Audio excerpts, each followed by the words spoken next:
बऱ्याच जणांना नेपियर हा पुरवणीचा चारा वाटतो. तर आता आपण कंप्लीट 20 दिवस झाले नेपियर बंद केलं आहे.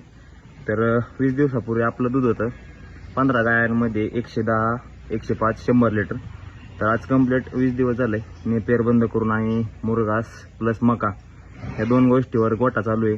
तर आज दूध भरलं आहे 165 लिटर डेअरीला आणि 20 लिटर कालवडींला.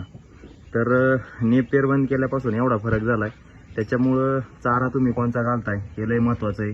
जेवढा पौष्टिक आहार तुम्ही गायांना देता तेवढ्या जास्त प्रमाणामध्ये तुमचं दूध निघणार आहे. तर आता तुम्ही बघता ना का मुरघास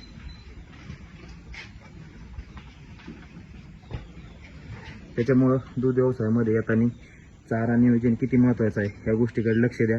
100% नेपियर हा पुरवणीचा चारा आहे, पण पाहिजे तेवढा रिझल्ट नेपियरने कधीच येत नाही. 8 दिवस नेपियर बंद करा आणि दुसरा चारा करा, 100% तुम्हाला दूध वाढलेलं दिसेल.